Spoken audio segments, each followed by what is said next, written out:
We're listening this week to the late, great Western Buddhist philosopher named Alan Watts. In one of his lectures called The Tao of Philosophy, he said a remarkable thing that just hit me like right in the gut.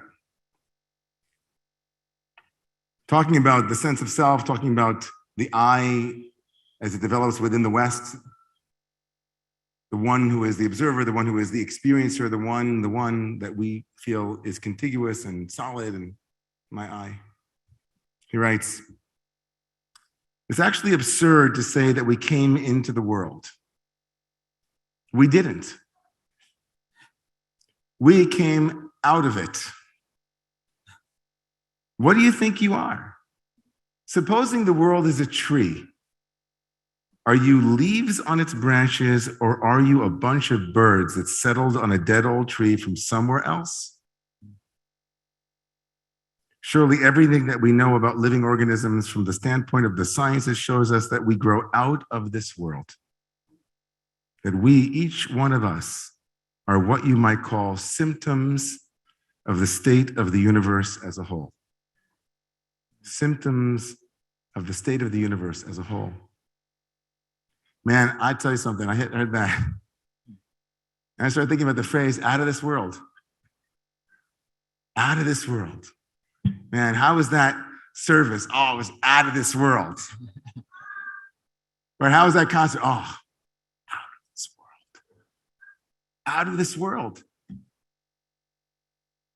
Watts says that the phrase out of this world actually is a more apt, accurate, scientifically rooted and evidentiary expression of who we are than having come into this world from somewhere beyond the world.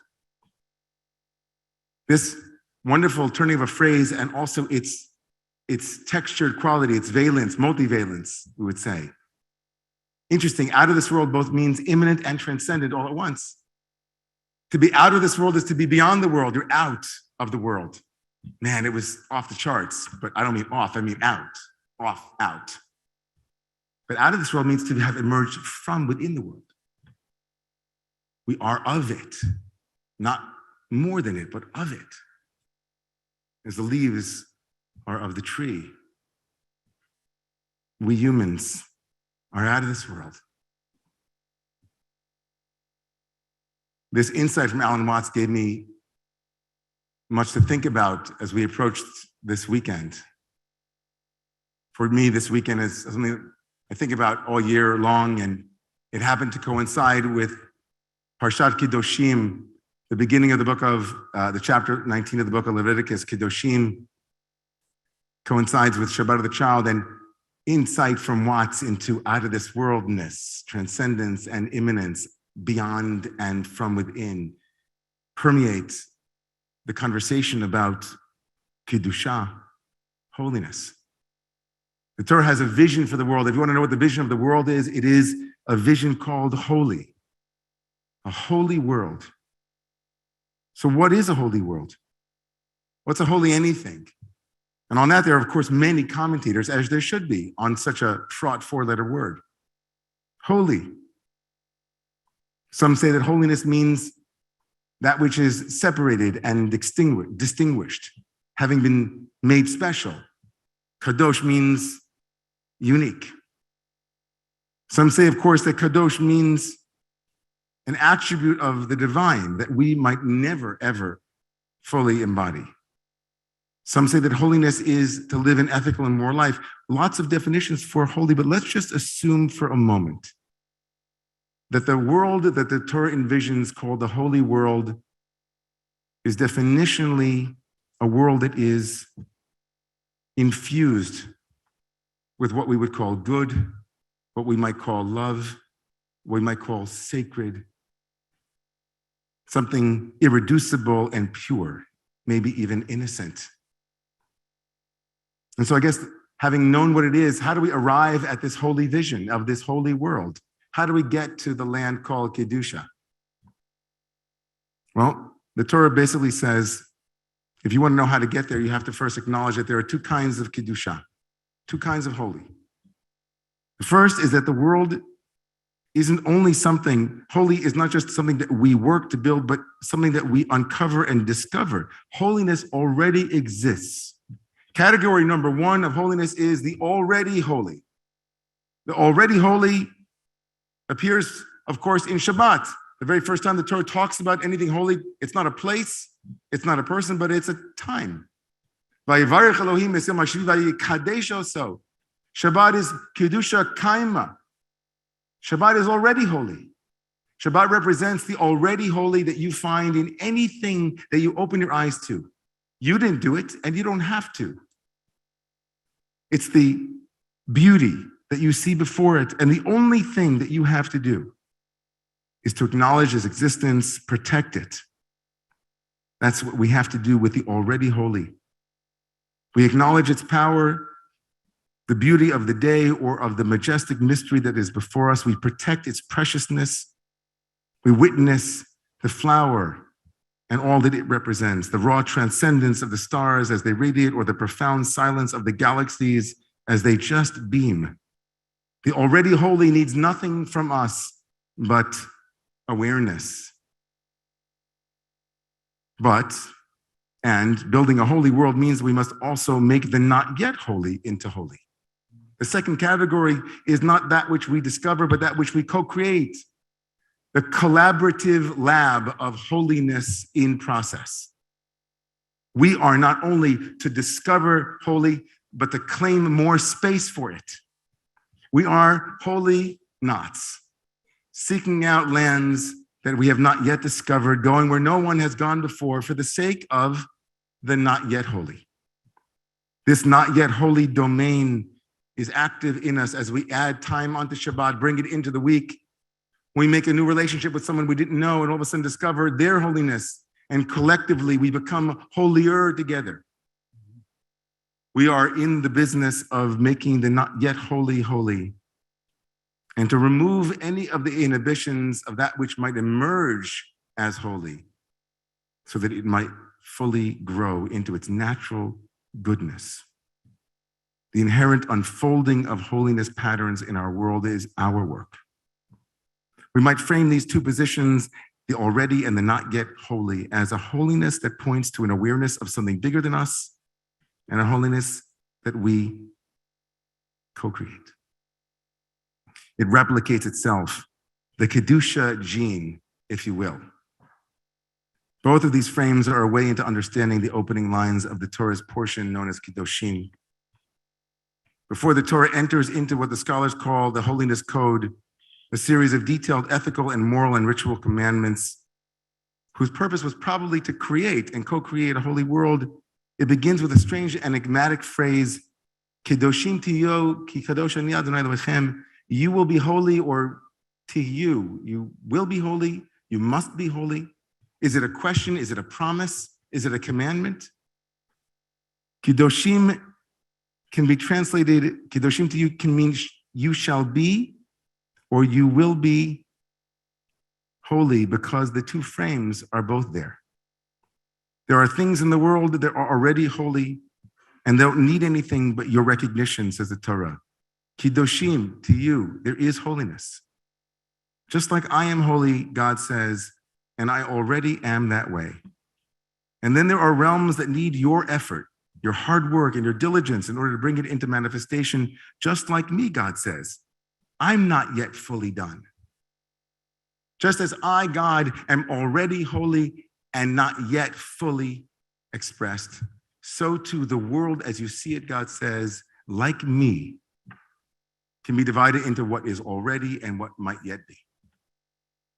And then God says, the Torah says something very beautiful. Not only is that true of the divine and the world outside of us, but it's also true of us. We have within us that which already is inherently beautiful, holy, perfect, and that which is not yet. The potential that hasn't yet been actualized, the future that hasn't yet been made manifest, the discoveries that are waiting for our emergence. It's hard not to think within those categories of what I saw this morning at my little boy Orris school up in Riverdale. or his birthday will be tomorrow, May 7th. 7 years ago, on May 7th, a Shabbat also, that little light came into the world. 6 years ago, sorry, he's 6, I'm not rushing ahead of myself. Today's the 6th, tomorrow's the 7th, he's 5 today, he'll be 6 tomorrow. It's a lot of numbers. Whew. Brain freeze. It's hard not to think about those little people that I saw this morning in that classroom. Kept thinking, Kedoshim to you. You little people. Little Adina, Yaila, little Isaac.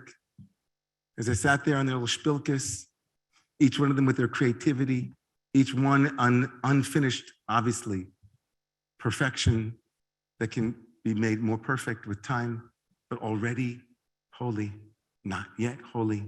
Kedoshim. Tahorim, sweet, beautiful, innocent, vulnerable, open, alive, full of potential, full of aliveness, vitality, bursting at the seams. A natural egocentrism, a resilience, an exuberance. It wasn't hard, if I might, since we're in a church, to quote the New Testament. Lest ye be as little children, you shall not enter the kingdom. There's a childlike quality also in our own tradition, to be a yanuka, to be a child, to be childlike, to have innocence, to have that. It's hard not to think about Shabbat of the child and about how each and every year for the past 3 years, we have sat together to talk about the most fundamental and profound resource that we have at our disposal, which are our children. They are the future, quite literally. And here we are talking about kedushah, the holiness project, the world of a holy vision. And shouldn't those who embody the most pristine aspect of both kedushah that already is and kedushah that might yet be, shouldn't they be the litmus test of any holy vision, holy world? Decide where we are along the continuum. How do we treat the most holy of our citizens? The ones whose potential is so full. Are we their guardians? Are we their shomrim? Are we there to make sure that their emergence is successful? If the holy requires safeguarding and protection, and if the not yet holy demands participation to ensure holiness emerges, we should have a holiness code for children, not a holiness code which we read for us as adults. We should be in synagogues around the world with a specific code, Vayidaber Adonai el Moshe Lemor. Daber el Bnei Yisrael, el Yaldei Yisrael. Speak to the children of Israel, the children of the world, and say to them. But of course, that would be ridiculous. It should be saying to us, speak to us, the adults of the world, and say to them, protect your children. Do not treat them as chattel. Make sure that you don't live in an adult-centered world that doesn't imagine that a child's feelings and reality is ever present and is as important, if not more important, and more vulnerable than yours. How could it be? But I think the Torah does give us a little piece. I'm going to come in for a landing soon. I think the Torah gives us a little piece. And it comes back to Watts. Watts. Children don't come into the world, they come out of the world. Children are out of this world. They're a window, a portal into the beyond because of their coming out of here, trailing clouds of glory. They're still attached to that place. They're still attached to that unsullied, trusting, open-hearted place that we as humans can only aspire, hopefully one day, to be able to touch again, to be so clear, to be so able to be hurt, and for that reason, so able to trust. So Watts was right. We come out of this world. And children are out of this world. And so the Torah says, Kedoshim to you, Ki kadosh ani. You will be holy because you emerged from me, God says. And in this, I want to bring the Ramban, Nachmanides, who said something remarkable. When the Torah said, be holy, there was an argument between two great medieval rabbis, Rashi and the Ramban. And Ramban said something remarkable. He said, listen, the Torah didn't have to come along and tell us to be holy in the sense of a commandment. There are enough commandments in the Torah. There was nothing new in telling us be holy, or you will be holy. The Ramban, Nachmani says, you know what? You can keep the whole Torah, each and every letter of it. And you can come along and say, it doesn't say anywhere in the Torah, really, it doesn't say anywhere in the Torah that I can't eat 15,000 hamburgers at every meal. It doesn't say anywhere in the Torah that I should speak lovingly to my wife or my partner. There are so many things in the Torah that are not written explicitly. And if someone come along and say it's not in the Constitution, I didn't see it. I mean, the founding fathers of our country and our document don't have it in there, right? The Torah doesn't have anything about computers and about microphones and about printed paper. And so if it's not in the Torah, then it must not be relevant. It's not what they had imagined. It says the Ramban in the 13th century in Spain, that's absurd. That can't be what holiness means, that you live according to the letter of the law. Ramban says, Nachmani says, Kedoshim to you is not only the things I said earlier, but he says something even more profound. He says, you know what we grow out of in this world? We grow out of an understanding, a field of awareness. There's a great field. The general sensibility, we might call it common sense. Like if you understand a little bit about the Torah, you'll understand how absurd it is to imagine that speaking to your wife or your husband or your partner in a way that isn't demonstrably loving is just not in the spirit of the Torah.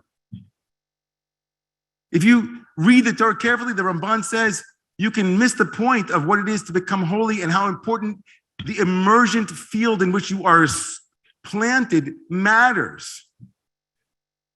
Only said, the Ramban says, only somebody who doesn't get the gestalt looks into the Torah and says, how many hamburgers am I allowed to eat before I become completely like I'm just not treating my body well?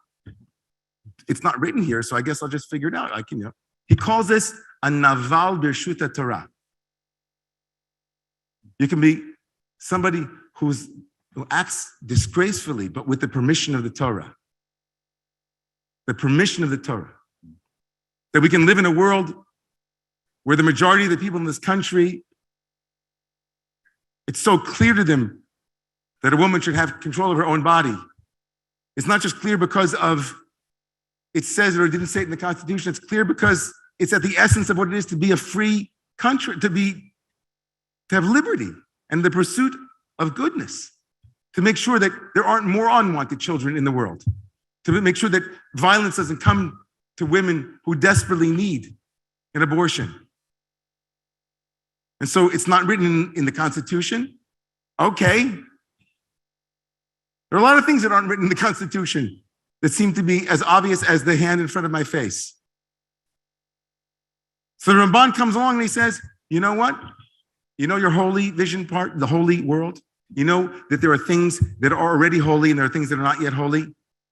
It should be obvious to each and every one of us, the Ramban says, that children come out of the soil that we plant them in. And that soil should be a place where children's rights are lifted up. It doesn't say it in the Torah, there's no holiness code. So what? Look at that child and look at the way we treat them.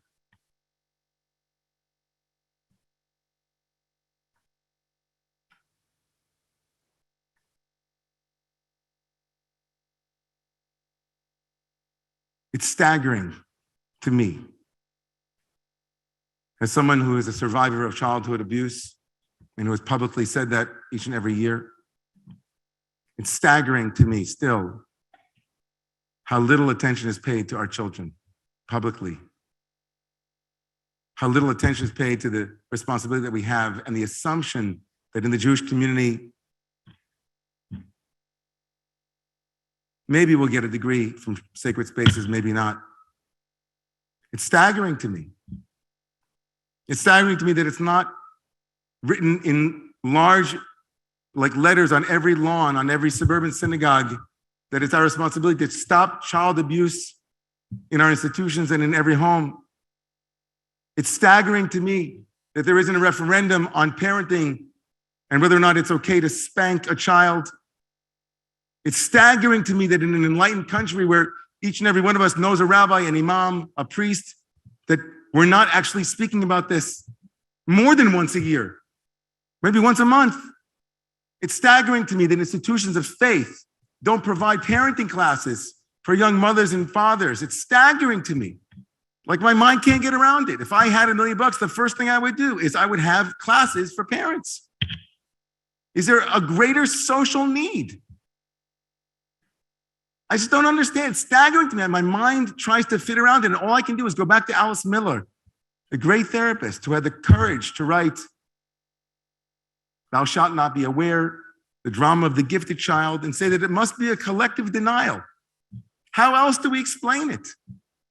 How else can we explain the level of intense social justice activism within the Jewish community that touches almost every single issue, from Israel to Palestine, to poverty, to homelessness, to domestic violence, to equality, to racism, to homophobia, to Islamophobia?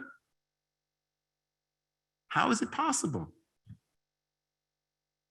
So I want to say maybe it's because of what the Ramban said. Maybe Nachmanides, his teaching that holiness is basically the field, and all of us assume that the field has been taken care of. There is already a field. It's emergent. We know. We live on the Upper West Side. There's a therapist on every corner and a Montessori school around the block. But each and every year, as we cycle through the holidays, as we cycle through all of the various things that we as conscientious lovers of a world that is already holy and dedicated light workers to make the not yet holy, holy, it strikes me profoundly that the children are waiting for us.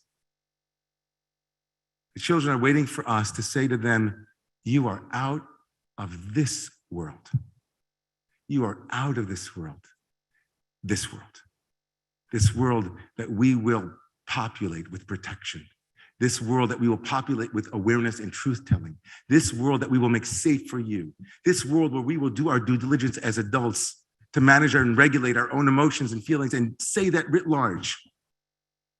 That we as adults will absolutely take it upon ourselves to say that it is our work to bring about a world with greater holiness. As Rav Kook said, Hayashan titchadesh, v'chadash yitkadesh. That which is old will become new like children, and the new will become holy like the one. On this Shabbat of the child, my prayer is that 1 year from now, we will be able to look at the statistics and the numbers around child maltreatment in this country and everywhere and see that we have done our best to lift up those children who are out of this world. Please rise.